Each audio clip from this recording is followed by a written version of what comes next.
우리가 지난 주일에 신명기를 시작을 했습니다. 그래서 신명기 서론하고 그 다음에 1장에 대해서 이야기를 했어요. 근데 오랫동안 한국에 갔다 오신 분도 계시고 처음 참석하신 분도 계셔서 간략하게 한 1, 2분 안에 한번 정리를 한다면, 신명기는요 1장 1절에 보시게 되면 이 가나안 땅 들어가기 바로 직전 모압이라고 하는 지역에서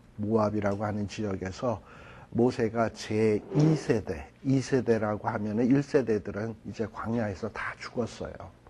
2세대들에게 이제 과거에 그 시내산에서 주셨던 십계명이라든지 언약의 법이라든지 레위기에 나오는 제사법이라든지 또 민수기 1장에서부터 10장에 나오는 이스라엘의 그 조직을 해가지고 회막을 중심으로 동서남북에 세지파 이루고 행진할 때는 어떤 순서로 하고 이런 지침들을 다 줬잖아요. 그게 주신 때가 시내산이었어요. 그런데 그건 지금 요 신명기 시점에서 보면 40년 전이야. 시내산에서 출애굽하자마자 3개월 됐을 때 시내산에서 그런 말씀들을 주셨고, 그리고 광야에서 40년 지내는 동안에 그 말씀을 들었던 사람들은 하나 둘씩 다 죽었고요. 그리고 이제 광야에서 태어난 사람이라든지 출애굽을 할 때 아주 어린애였던 사람, 이런 사람들만 지금 남아있는 거예요. 근데 이 사람들은 시내산에서 말씀을 듣질 않았기 때문에, 물론 부모들을 통해서 시내산에서 들은 말씀들을 듣기는 했겠지, 부모들을 통해서. 그러나 아주 그야말로 집중적으로 이런 말씀 교육을 받지를 못했어요.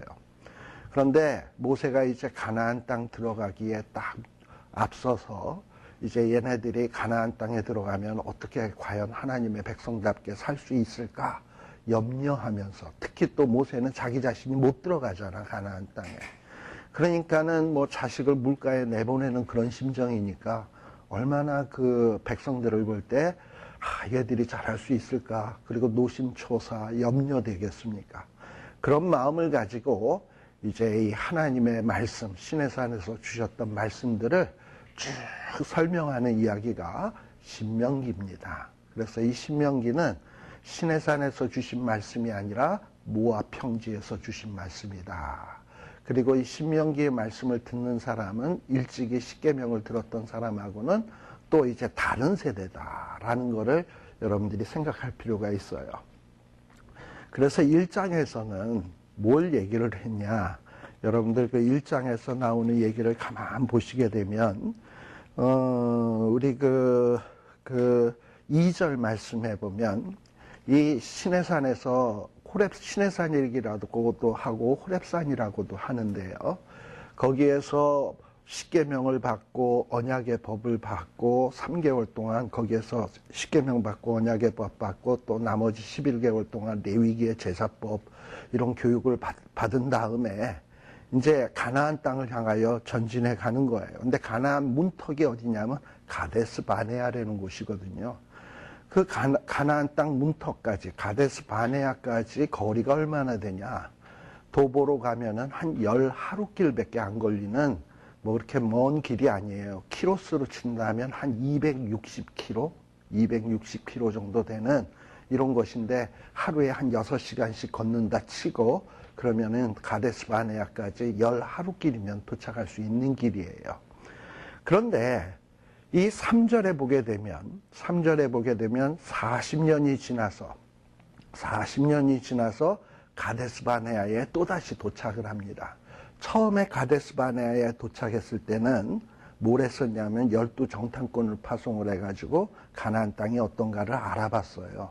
근데 10명의 정탐꾼들이 와가지고 부정적인 보고를 하는 바람에 사람들이 우리는 다 죽었다 이제 이러고서 불평하고 원망하는 바람에 하나님께서 너희 불평하고 원망하는 사람들 이제 정탐한 날수 40일을 하루를 1년으로 계산해서 40년 동안 광야에 지내면서 다 엎드려 죽을 거다. 이래가지고 이제 엎드려 죽게 됐거든요. 그게 첫 번째 가데스 바네아에서 있었던 사건이고, 그래서 40년 동안 사람이 다 죽고 난 다음에 다시금 가데스 바네아에 도착을 한 거예요. 그 도착을 한 내용이 3절입니다. 근데 3절이 뭐냐면 어떻게 시작하냐면 제40년 11월로 시작을 해요. 그러니까 10하루길이면 올 수 있었던 길을 몇 년 만에 지금 오게 된 거냐면 40년 만에. 그래서 10하루길이 어떻게 하다가 이렇게 40년이 긴 세월에 걸쳐서 오게 됐는가 하는 내용을 설명하는 내용이 바로 여기 그 1장에 나오는 내용들입니다. 그래서 1장의 내용에 보게 되면 아까 제가 그 처음에 가데스 바네아 사건이 있었죠. 19절에서부터 보면 첫 번째 가데스 바네아에서 어떤 일이 있었냐면 정탐꾼 파송했다 그랬죠.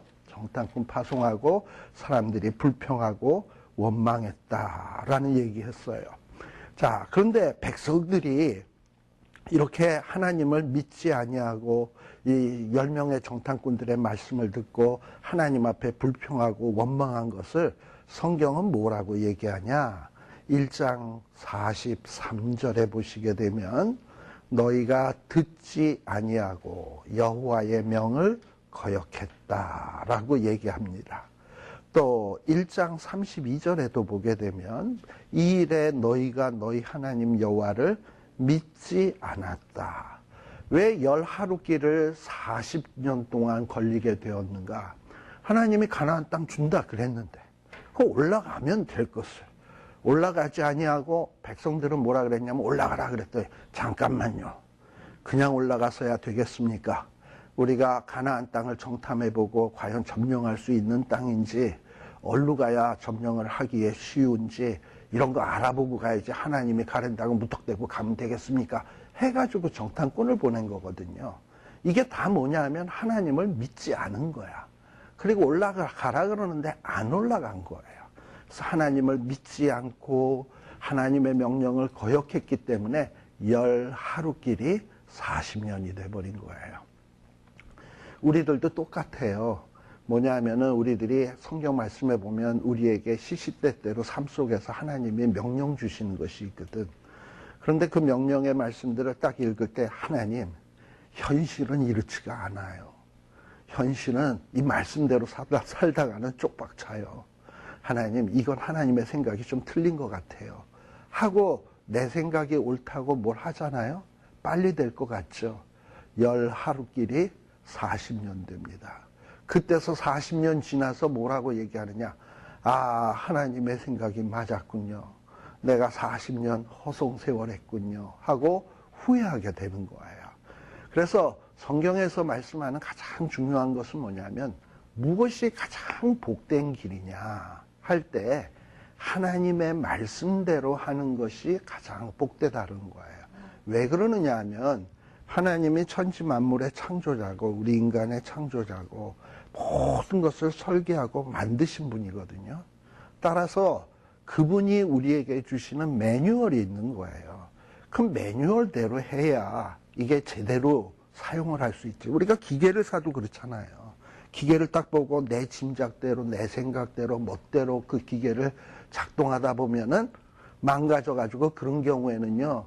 매뉴얼 따르지 않고 내 멋대로 해서 망가뜨리면 애프터 서비스도 못 받아요. 그러니까 매뉴얼대로 해야 기계를 가장 정확하게 살 수 있고 사용할 수 있고 그리고 온전한 기능을 발휘할 수 있는 겁니다. 그래서 이 신명기에서 계속 얘기하고자 하는 것은 하나님의 말씀대로 살아라. 그것이 너희들이 복받는 길이고 너희가 사는 길이다라는 거예요. 그런 식으로 해서 이런 내용들을 지난 시간에 했는데요. 우리가 오늘은 한 40절서부터 1장 40절서부터 다시 살필 내용이에요. 어쨌든 이스라엘 백성들이 가데스 바네아에서 정탐꾼들이 돌아와 가지고 저 땅은 사람을 삼키는 땅이고 우리는 저 땅에 가면 죽는다. 거기에 있는 사람은 장대 와 갖고 우리는 그 앞에 메뚜기 같다. 해 가지고 하나님이 진노하셨고 모세를 통해서 그래? 너희들이 그렇게 나를 믿지 않고 내 말을 거역해? 그러면 40년 동안 너네 다 죽을 거야. 하고 이제 말씀이 선포가 되었거든요.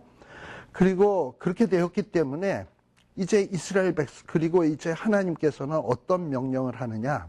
40절에 보면 이제 너희들은 가나안 땅 들어갈 지금 현재로서는 자격이 안 되니까 가데스바네아에서 직접 가나안 땅으로 들어가지 말고 회정하여, 회정이라는 게 뭐냐면 발걸음을 돌이켜서 이제 너희는 가나안으로 갈 것이 아니라 어디로 가라? 광야로 들어가라. 광야로 가라는 거예요. 그러니까 이 이스라엘 백성들이 가나안 땅을 코앞에다 두고 글로 가라고 들어가야 되는데 들어가지 못한다고 하니까는 이때서야 정신이 번쩍 들면서 하나님 앞에 뭐라고 얘기하냐면 41절 이스라엘 백성들이 뭐라고 대답했냐면 모세에게 나와서 아이고 우리가 여호와께 범죄했습니다. 이제라도 우리가 하나님의 명대로 우리가 하나님께서 우리에게 명하신 대로 우리가 올라가서 가나안 사람들하고 싸우겠습니다. 이러고 얘기를 하는 거예요. 자, 요 말을 잘 보면 어떻게 보면 회개하는 것 같아. 하나님 우리가 범죄했습니다. 그렇잖아요. 회개하는 것 같잖아요. 범죄했습니다. 그리고 이제 하나님의 명하신 대로 하겠습니다. 순종하겠다는 표현인 것 같아요. 그런데 이 하나님의 명령은 첫 번째는 가나안에 올라가라 그랬어요. 근데 그 명령을 거역했던 거예요. 이제 하나님이 두 번째로 주신 명령은 이제 올라가지 말고 광야로 가라 그랬어요. 아니 범죄했다고 생각했으면 이제부터 주어지는 하나님의 명령에 순종해야 될 거 아니에요. 이전 명령에 대해서 범죄했으면 지금 주시는 명령이라도 순종해야 될 거 아니에요. 범죄했다고 잘못했다고 생각했으면 이제부터 잘해야 되잖아요. 그러니까 이 얘기는 무슨 얘기냐면 내 식대로 해야 되겠다는 거야. 그러니까 하나님이 익스큐즈 하라는 거야. 하나님 아이고 우리가 아까 잘못했으니까 이제부터 다시 할 테니까 다시 봐주세요. 이러는 거예요. 이러면서 싸우겠습니다. 올라가겠습니다. 하면서 각각 병기를 띠고 경솔히 산지로 올라가려 할 때에 그러면서 하나님이 가지 말라 그랬는데 광야라고 가라 그랬는데 다시금 이 산지로 올라간다라는 것은 무슨 얘기냐 하면은 이 가나안 땅은요. 잠깐만요.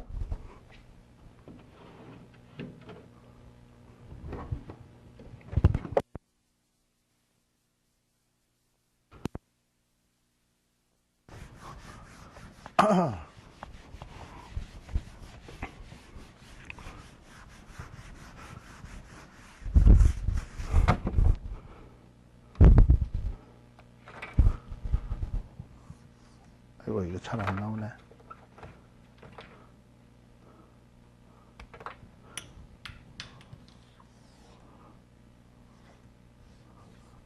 자, 이스라엘 백성들이 여기가 이제 시내산이고 이렇게 돼요. 자, 여기가 갈릴리 사해바다.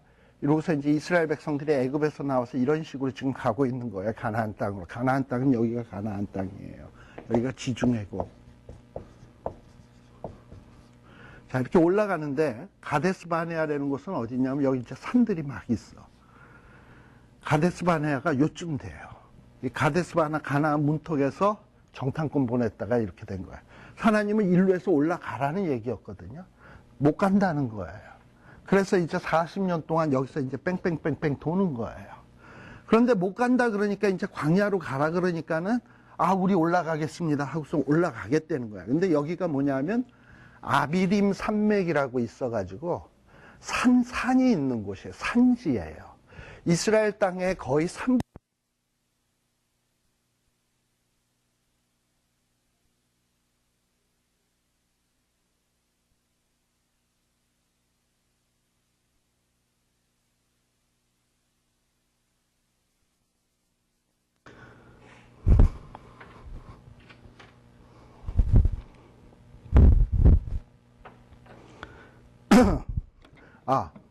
가나안 땅은 거의 3분의 2가 산지거든요. 그러니까 산지로 올라가겠다는 건 가나안 땅으로 가겠다는 거예요.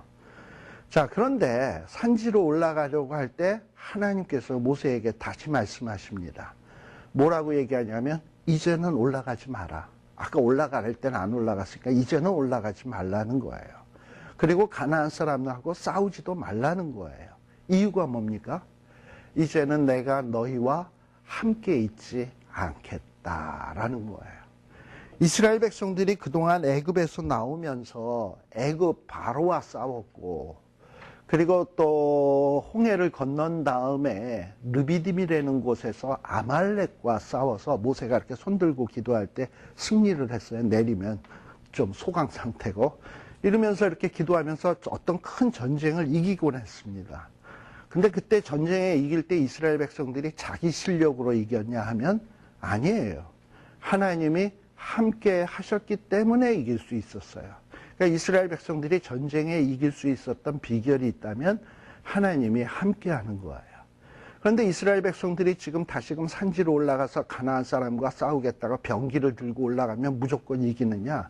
하나님이 함께 가야 이기는 거지. 하나님이 함께 안 가면 이기지 못해요. 그런데 하나님이 함께 가고 안 함께 가고의 요 결정이 어떻게 해서 이루어지냐? 하나님의 말씀대로 순종하면서 살면 하나님이 함께 하시지만 네 멋대로 하겠다 그러면은 하나님이 안 함께 하는 거예요. 아모스서에서도 두 사람이 이렇게 길을 가다가 두 갈래 길이 나왔어요. 두 갈래 길이 나왔을 때 우로 갈까 좌로 갈까 두 사람이 의견이 분분해가지고 의견이 나누어졌어. 그러면 둘이 같이 갈 수 있겠습니까? 그래서 성경에서는 두 사람이 의합치 못하고서야 어찌 동행하겠으며 라는 얘기를 해요. 그것은 마치 뭘 얘기하는 거냐면 하나님과 하나님의 백성이 뜻이 합하지 않고서야 어찌 하나님이 그들과 함께 동행하겠냐는 거예요. 지금 하나님은 올라가지 말고 내려가라 그러는데 아니요, 우리는 올라가겠습니다. 이러고서는 뜻이 다른데 하나님이 어찌 함께 하겠습니까? 그래? 그럼 니들끼리 가 하고 얘기하는 거예요. 그러면서 42절에 보면 올라가지 말라 그랬는데 올라가야 되겠다고 자꾸 박박 우기니까 야, 내가 너희 중에 있지 않아. 너희들 내가 안 가면 너희는 전쟁에서 져.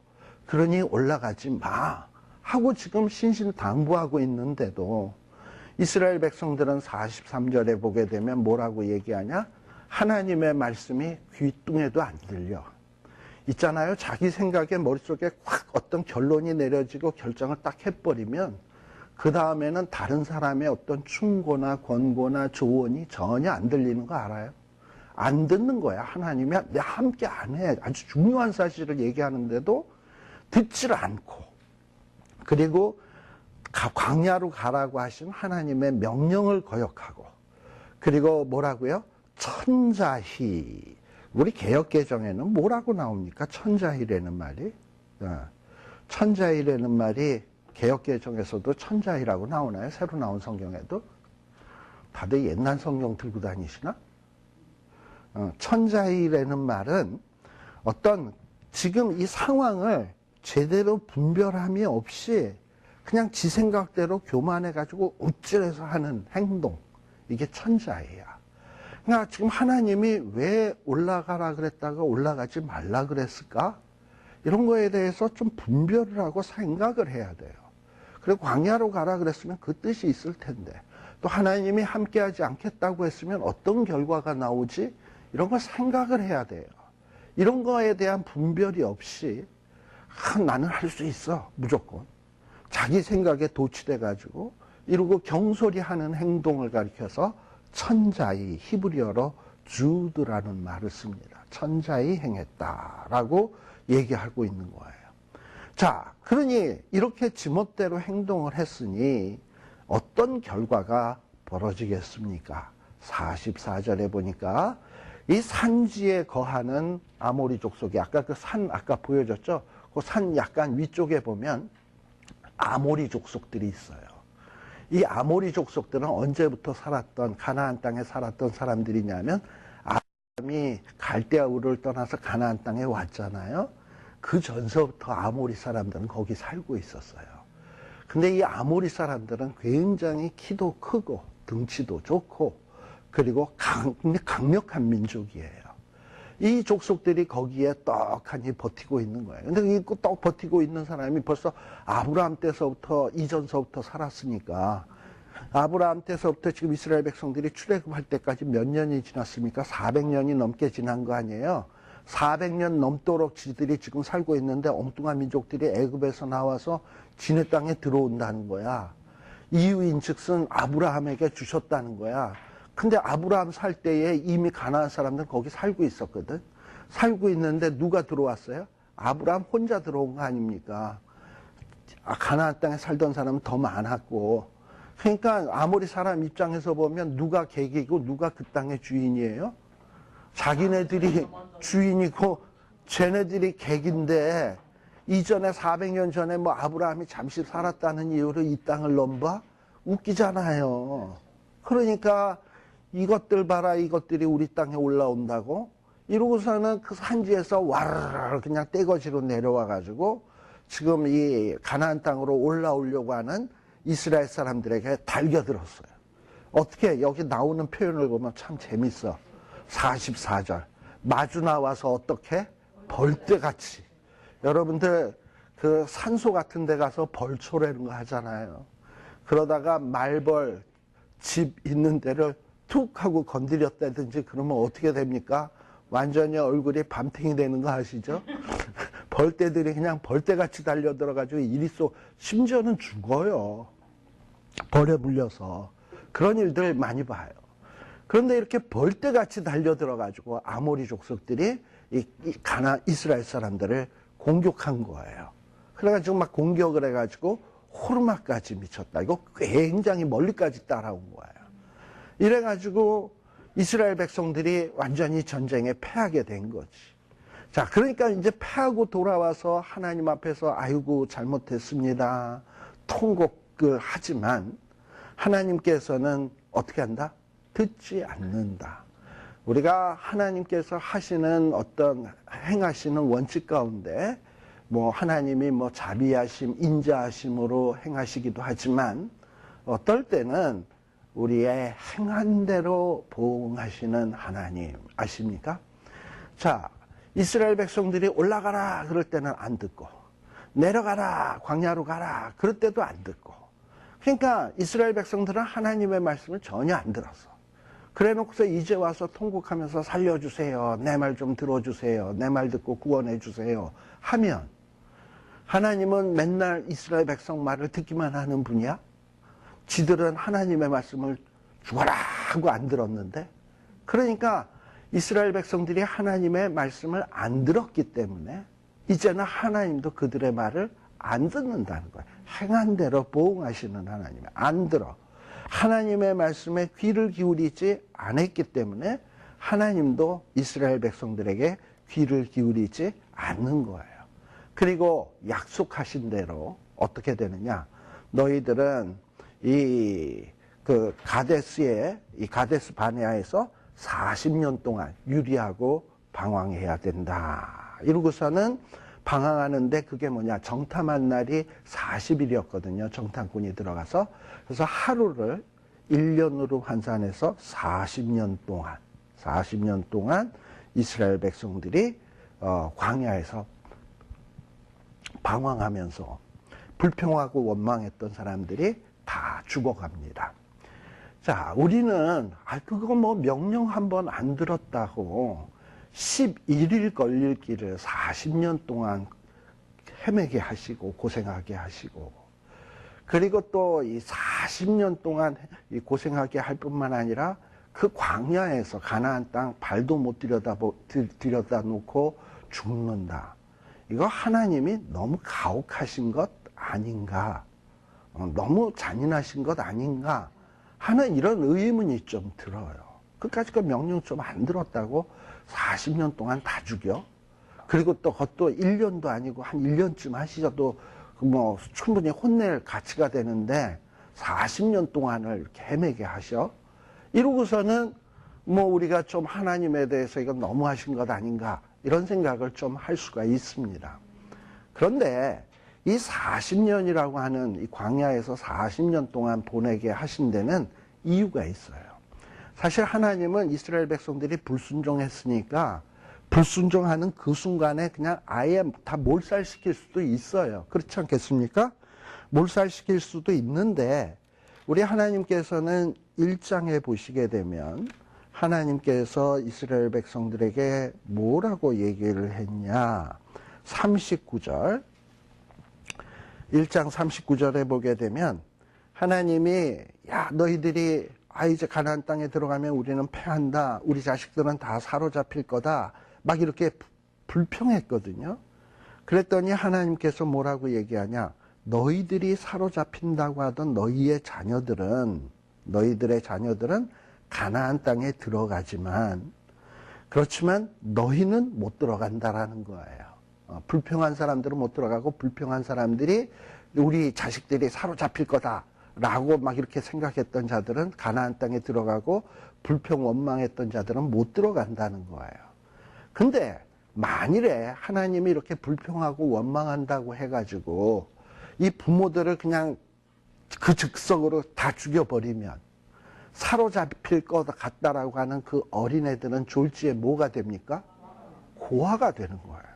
거기에다가 광야에 집도 없는 그런 곳에서 진짜 홈리스 고아가 되는 거예요. 홈리스도 서러운데 홈리스 고아가 되는 거예요. 부모까지 잃어버리는. 그러니까 하나님께서는 이렇게 한꺼번에 쫙 부모들을 멸하시는 게 아니라 40년에 걸쳐서. 그러니까 애들이 40년이 지나면 어느 정도 성인이 되고 스스로의 힘으로 모든 것을 헤쳐나갈 수 있는 능력이 있잖아요. 그때가 될 때까지 기다려 주시는 거예요. 40년은. 그러니까 40년이라는 게 징벌의 기간이기도 하지만 최소한 너희들이 사로잡힐 거라고 했던 그 애들이 부모 다 죽고 그 애들만 남아서 들어가서 가나안 정복전쟁 할 수는 없잖아요. 그 애들이 정복전쟁을 하려면 커야 되는데 그러기 위해서 뭐가 필요해? 시간이 필요하고 그 기간 동안에 그 애들을 돌볼 수 있는 부모가 있어야 되는 거예요. 그러려면 40년이 필요한 거예요. 그러니까 이 하나님은 징계 중에도 긍휼을 잊지 않는 그런 하나님이시오. 그러니까 우리를 그냥 징계하신다 그래서 우리를 망하게 하시는 하나님이 아니라 그 징계 가운데서도 나를 살 수 있는 길을 예비하고 있는 분이라고요. 그래서 이 40년이 걸린 거예요. 자, 그런데 2장에 보세요. 자, 그런데 이제 1장은 어떻게 보면 이 과거를 옛날 가데스 바네아에서 불평하고 원망하던 그 처음에 가데스 바네아에 도착했던 상황이고 2장은 이제 또다시 가데스 바네아에 도착을 했는데 이건 몇 년 지나서 도착을 한 거냐면 40년이 지나서 가나안 땅에 도착한 거예요. 2장 1절에 보면 우리가 회종하여 여호와께서 내가 명하신 대로 홍해 광야길에 들어가서 얼마 동안? 여러 날 동안. 여기 여러 날이라 그러니까 며칠인가 보다 이렇게 생각하면 안 되고 40년을 지금 광야에서 헤맨 거예요. 지금 이 1절에서 얘기하는 것은 40년 동안 세일산 주변에 이 광야를 두루 행하다가 근데 그렇게 40년이 거의 다 돼갈 무렵에 하나님께서 모세에게 나타나셔서 말씀하시기를 야 너희들이 이제 이 광야 지역 이 세일산 주변을 이리저리 헤매고 다닌 지 오래니 이제는 가나안 땅 들어갈 때가 되었으니 돌이켜서 북쪽으로 나아가라 이러면서 이제 가나안 땅으로 가라. 그래서 가나안 땅으로 가기 위해서는 에돔이 있는 지역으로 이렇게 가기 시작하라는 거예요. 자, 그러면서 이 북쪽으로 나아가라고 얘기를 하는데 그런데 4절서부터 하나님께서는 뭐라 그러냐 요 세일에 거하는 너희의 동족 에소의 자손의 지경으로 지날 때에 그들이 너희를 두려워하리니 너희는 깊이 스스로 삼가라 라는 이야기를 합니다. 자, 여기에 보면 이스라엘 백성들이 이제 40년이 지나서 이 가나안 땅으로 가기 위해서 에돔 지역을 지나가게 돼 있는데요. 근데 이 에돔의 에서의 후손들이 이스라엘 백성들을 두려워할 거다라고 이렇게 기록이 되어 있어요. 그런데 우리가 민수기 20장 18절에서부터 21절에 보시게 되면 잠깐 20장 18절에서 21절에 보면 이 말씀과 병행되는 본문이 나옵니다. 민수기 20장 18절에 보면 뭐라고 얘기하냐. 이스라엘 백성들이 에돔 땅으로 가려고 할 때 아주 에돔 왕이 탁 나타나가지고 야 이놈들아 너희들은 우리 가운데로 통과하지 못한다. 너희들이 만일 통과하려고 하면 내가 나가서 칼로 너희들을 맞을 거다. 이러고서는 아주 고압적인 자세로 이 에돔 왕이 나오는 모습을 보거든요. 그러니 민수기 20장 18절에 나오는 이 모습을 보면 에돔 왕이 두려워하는 모습이에요? 자신만만하게 나타나는 모습이에요? 자신만만하게 나타나는 모습이잖아. 그런데 신명기에서는 뭐라고 얘기하냐면 에돔 사람들이 에서의 후손들, 에돔의 왕도 너희들을 두려워할 거다. 이러고 얘기를 했는데, 아니, 민수기에 나오는 내용하고 신명기에 나오는 내용이 다르지 않냐. 뭐 이런 생각이 든다 이 말이죠. 자, 그런데 이건 왜 그러느냐. 여러분들, 저도 우리 집에 개를 2마리 키운 적이 있거든요. 겁이 많은 개는요, 아주 왕왕 짖어요. 겁 없는 개는 안 짖어요.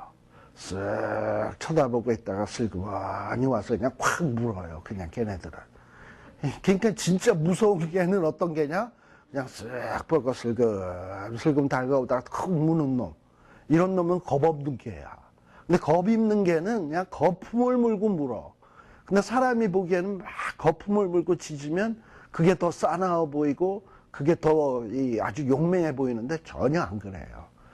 되게 겁 많은 개들이 짖어요. 그러니까 지금 에돔 왕이 민수기에서 너희들 우리 땅 못 통과한다. 너희들이 오려고 하면 내가 칼로 가서 맞을 거다. 라고 얘기하는 건 왜 그런다? 겁먹어서 그런다. 겁먹어서 그런다. 그걸 지금 신명기에서 지적을 해주고 있는 거예요. 뭐라고 얘기하냐? 이미 지금 이 에서의 후손들, 이 에서는 참 사냥도 잘하고 용맹한 사람입니다. 그런데 이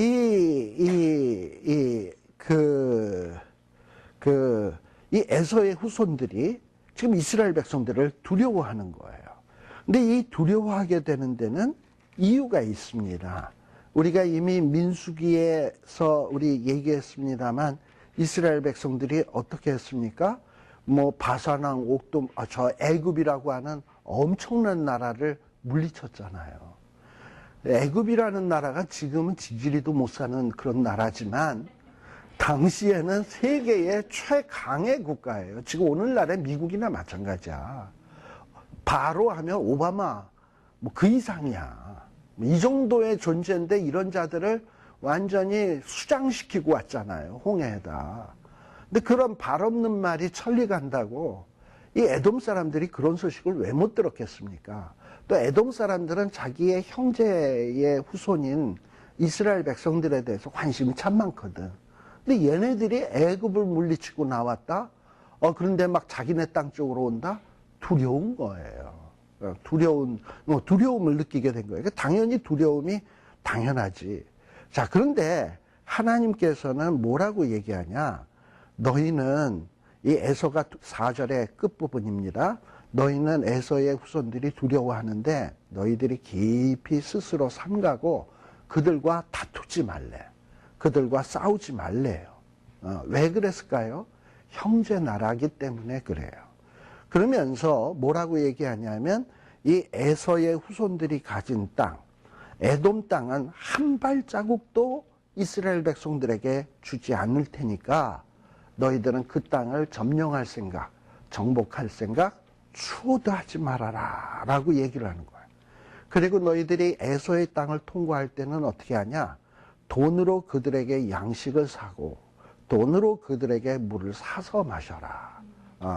그 얘기는 무슨 얘기냐면 뭐 돈 주고 물 사 먹는 게 아니라 돈을 주고 몸물 같은 것도 니들이 파서 사용료 다 낼 거 내고 이러면서 너희들이 그 에서의 족속들에게 피해 주지 말고 적당한 응분의 보상을 하면서 그렇게 먹을 것을 공급하고 물을 공급하라는 거예요.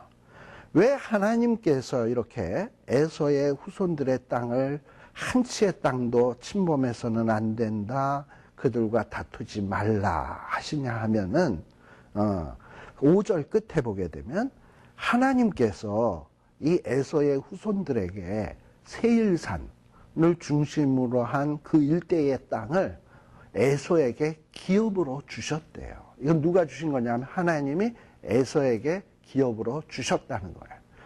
근데 하나님께서 이런 얘기를 왜 갑자기 가나안 땅을 향하여 가는 이스라엘 백성들에게 이런 얘기를 하실까요? 요걸 생각을 해봐야 돼요. 자, 이스라엘 백성들은 지금 어느 땅을 얻고 싶어? 가나안 땅. 그런데 가나안 땅에는 누가 살아요? 거기에 보면 가나안 족속들이 살아요. 그리고 그 족속들이 지금 안 뺏기려고 막 그냥 산에서 쳐내려와서 이스라엘 백성들을 막 힘들게 하기까지 했어요. 그런데 하나님은 지금 이 에서의 이야기를 통해서 봐라. 택한 백성이 아닌 우리가 이삭의 두 아들 야곱과 에서가 있잖아요. 택한 백성은 야곱, 안 택한 백성은 에서인데 안 택한 백성 에서에게도 세일을 기업으로 주었다. 그렇다면 택한 백성 야곱에게는 당연히 기업을 줄 거 아니냐. 그리고 그 기업에 대한 약속을 아브라함 때서부터 어느 땅 주겠다고 하나님이 계속 얘기했었죠. 아브라함, 이삭, 야곱에게, 그리고 이제 모세에게, 그리고 지금 이스라엘 백성들에게 몇 번에 걸쳐서 가나안 땅 주겠다고 얘기했잖아요. 하나님이 에서에게도 뭐 성경에 보면 에서에게 땅 주겠다라는 약속 창세기에 뭐 나온 적 있어요? 나오지도 않았는데 하나님은 에서에게 땅을 주셨어. 작정하시고. 그렇다면 이스라엘 백성들하고는 약속을 그렇게 했으면 하나님은 이스라엘 백성들에겐 당연히 가나안 땅을 주실 것 아니겠습니까?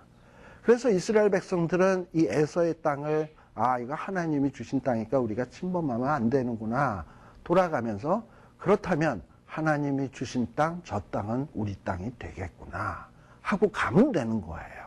그래서 지금 하나님이 이렇게 하시는 거예요. 또 하나의 이유는 뭐냐면 하나님이 주셨기 조금 전에도 얘기했습니다만 형제거든.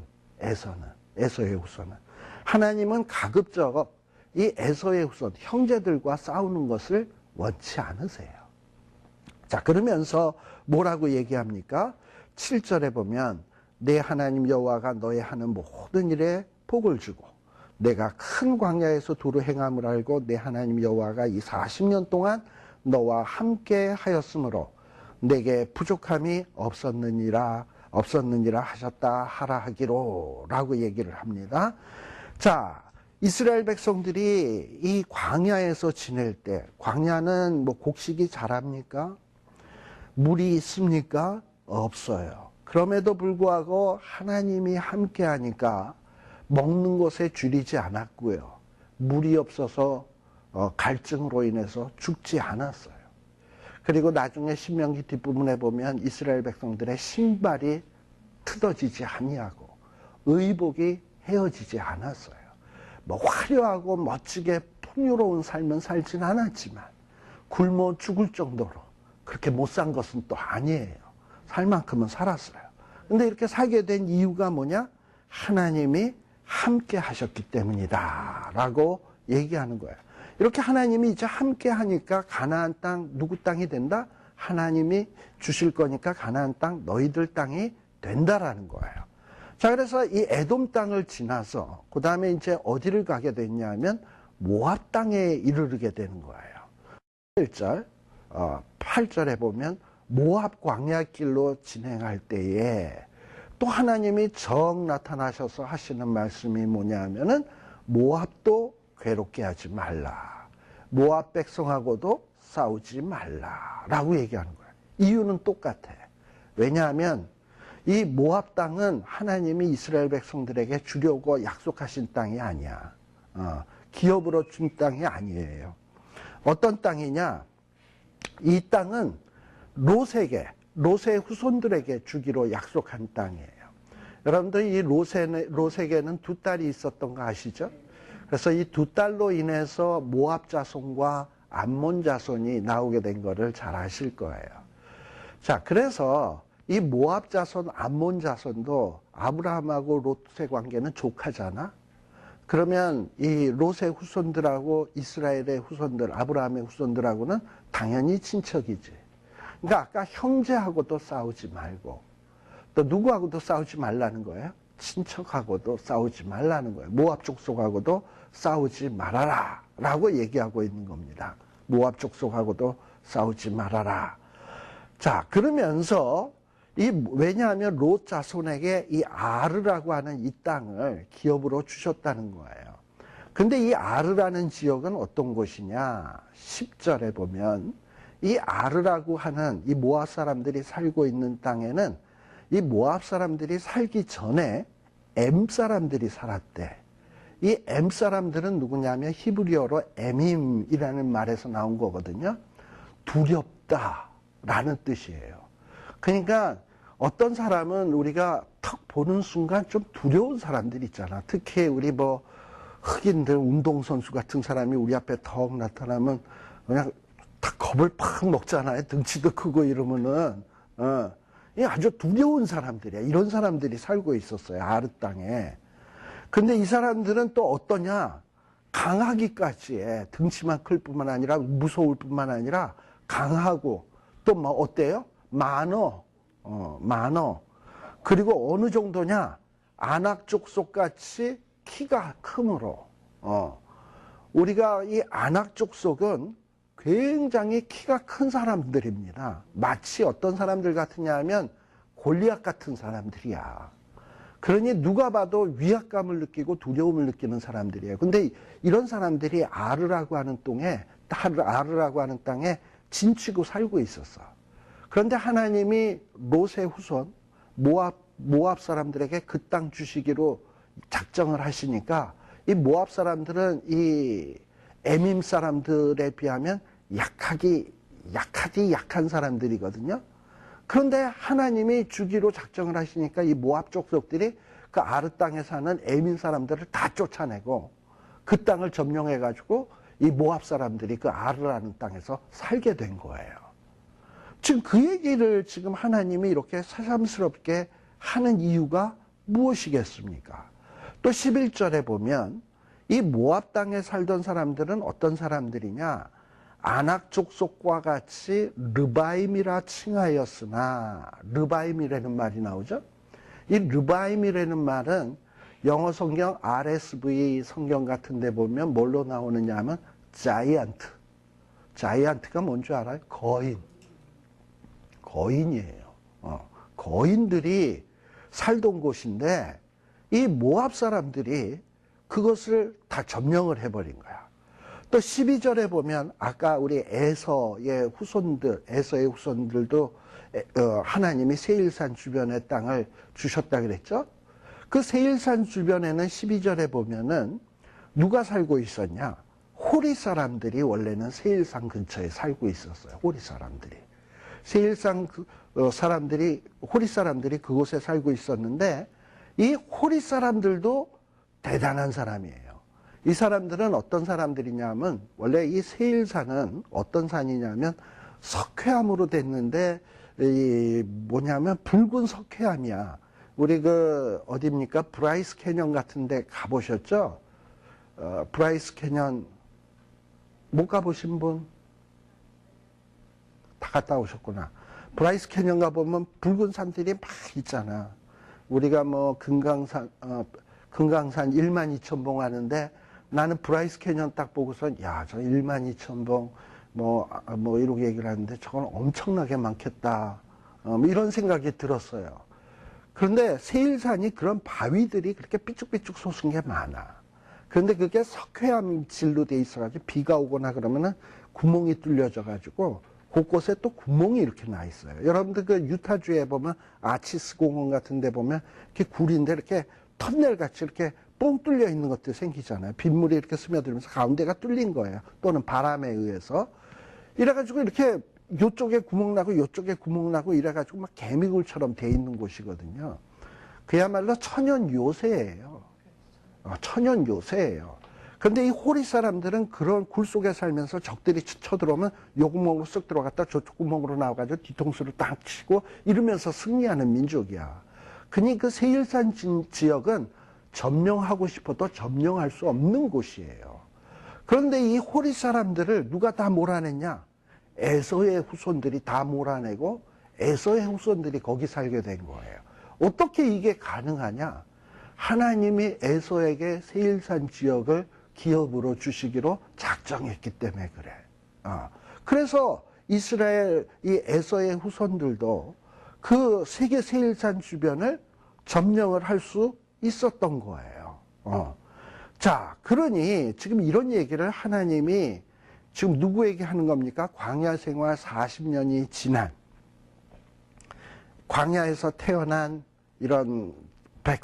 광야에서 태어난 사람들, 또 애굽에서 출애굽을 할 때 아주 어렸던 사람들, 이런 사람들은 하나님이 얼마나 능력의 모습으로 이스라엘 백성들을 10가지 재앙으로 치시고 홍해를 가르시고 이랬던 장면들을 직접 눈으로 보지 못했고, 봤다 하더라도 너무 어려서 그것이 얼마나 엄청난 일인지를 몰랐어요.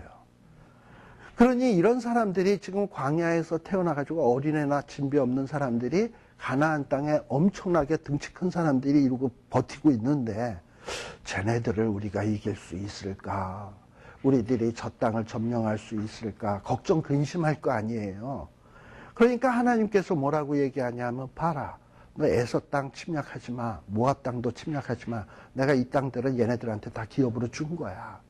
그리고 에서가 살던 땅은 천의 요새인데 호리 사람들이 살던 곳인데 누구도 침략할 수 없는 그곳을 내가 에서에게 줬어.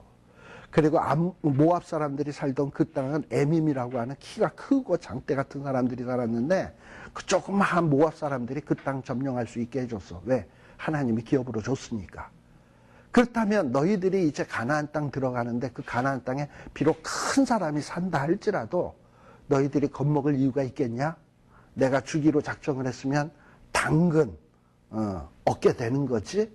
하나님이 함께 하시면 이건 당연히 얻는 거야 하고, 지금 이 가나안 땅을 문턱 앞에 딱 서 있는 이 정말 제2세대의 이스라엘 백성들에게 용기와 힘과 희망을 주고 있는 거예요.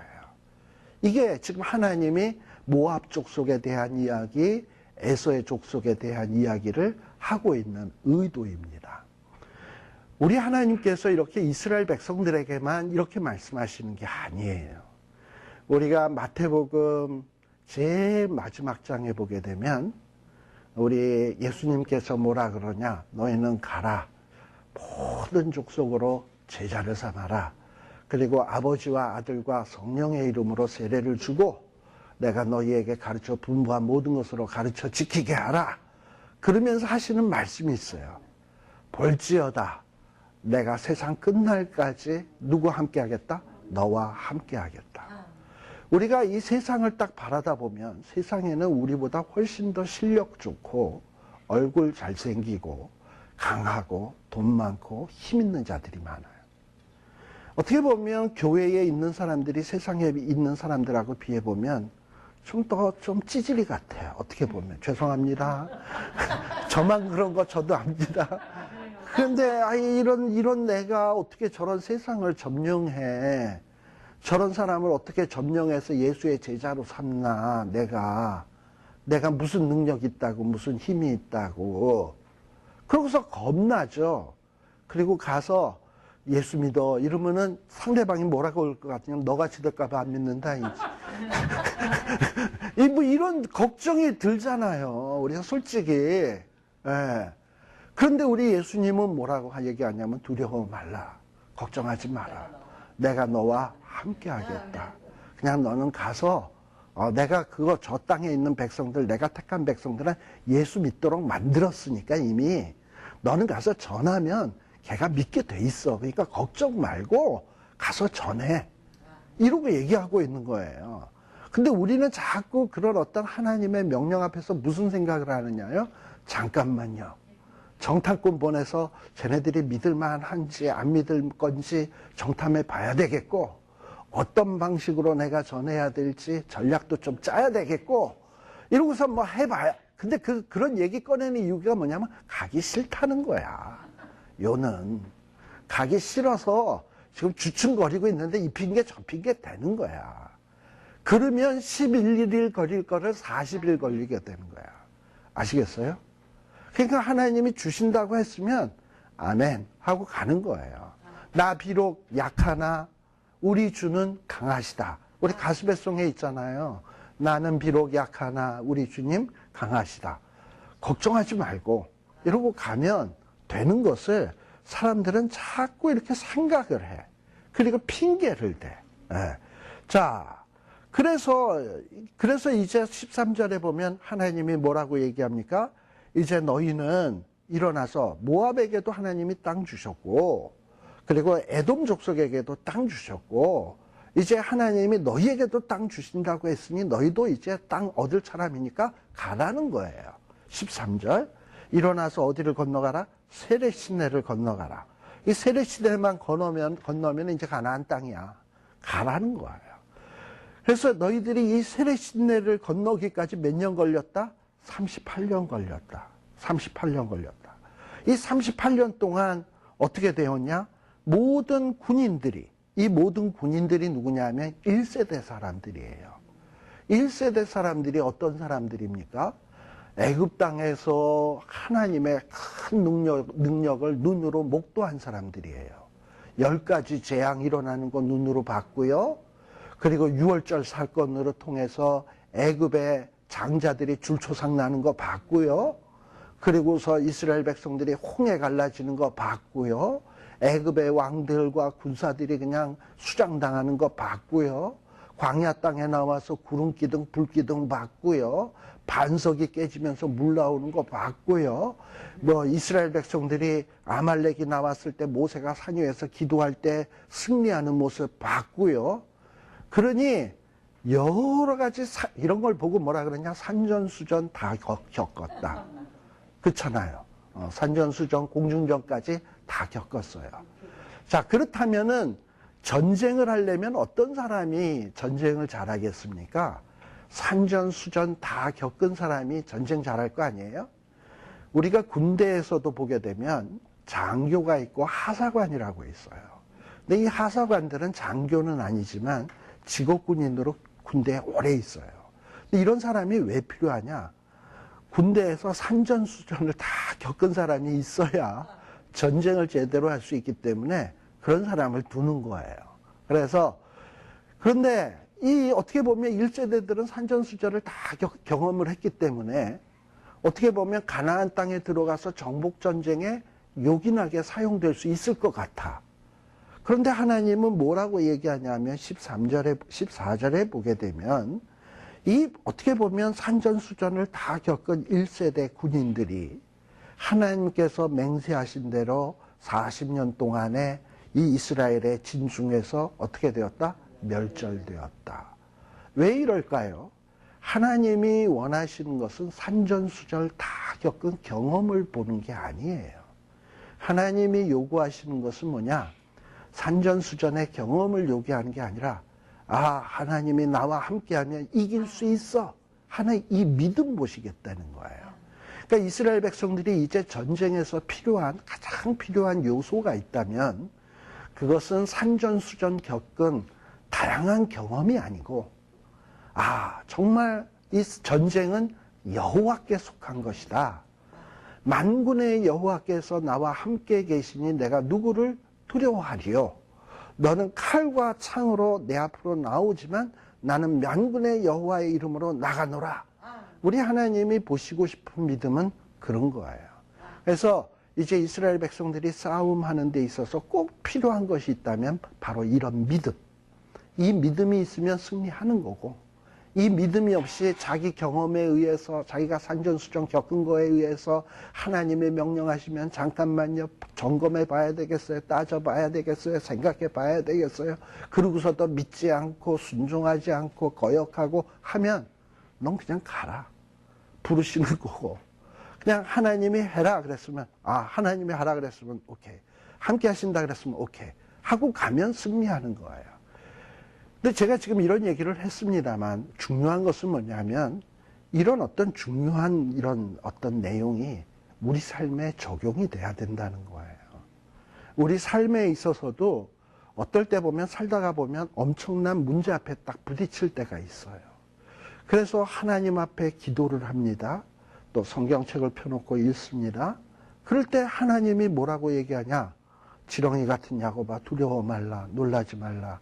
내가 나의 의로운 오른손으로 너를 붙들리라. 이러고 말씀을 하시는데 이 말씀을 확 믿으면 될 것을, 하나님 내 현실의 문제가 지금 얼마나 이게 무겁고 힘든 일인지 하나님은 몰라서 그래요. 저거 해결하려면 돈이 얼마가 드는데요. 뭐가 얼마나 지금 필요한데요. 이건 백이 있어야 되는 거예요. 뭐 이러고서 권력이 있어야 되는 거예요. 이것저것을 다 나열하면서 하나님이 두려워 말라 놀라지 말라 내가 너와 함께함이라는 말이 귓등으로 안 들리지. 그리고 그냥 걱정하고 그냥 질질 짜기나 하고 불평하고 원망한다 이 말이에요. 그게 문제인 거예요. 그러니까 이런 게 성경에 딱 나오는 걸 보면 아 그때 토요일 날 오후에 신명기에 딱 그 상황이구나 내가 지금 처해 있는 상황이. 그런데 하나님이 택하지도 않은 백성 모압에게도 에돔에게도 기업을 주시기로 하니까 그 강력한 백성 그 천의 요새도 다 뚫고 주셨잖아. 그리고 이스라엘 백성들에게도 그 땅 주시잖아. 그렇다면 나도 택한 백성이고 하나님이 예수 그리스도를 보내서 피값 주고 사신 나는 존귀한 하나님의 아들인데 하나님이 어찌 나를 가만두실까. 나 걱정 안 해. 주님만 의지합니다. 하고 아멘 할렐루야 그 감사하는 거야. 그랬더니 아니 그 다음날 되니까 막 일이 뜻밖의 풀리기 시작하는데 아 이게 바로 신앙이로구나. 이게 바로 풍성함이로구나. 이러고서 이제 간증이 되는 거야. 그런데 이제 그러고 나면 또 어떤 생각이 드냐면 아 이거 어쩌다가 때가 되니까 풀린 거 아니야? 해결된 거 아니야? 운 좋은 거 아니야? 해결 다 될 때가 됐는데 이렇게 요때 내가 요랬고 기도했고 이런 거 아니야? 또 그런 생각이 또 들어요. 사람이 간사해가지고. 그런데 이제 그게 또 지나서 또 어려움이 생겼을 때 지금처럼 또 하잖아. 근데 그런 경험이 한 번, 두 번, 세 번, 네 번, 다섯 번, 여섯 번 반복되잖아요. 그러면 이제 그때는 부인할 수가 없어. 하나님이 나와 함께 하시면 난 두려움 없다. 그러고서는 이제 하나님과 함께 하는 그 즐거움, 기쁨, 기도의 기쁨, 믿음 생활의 그 능력, 이런 거를 체험하게 되는 거예요. 우리 하나님은 우리가 어떻게 되기를 원하시냐? 그런 사람 되기를 원하는 겁니다. 잠깐 쉬었다 가겠습니다.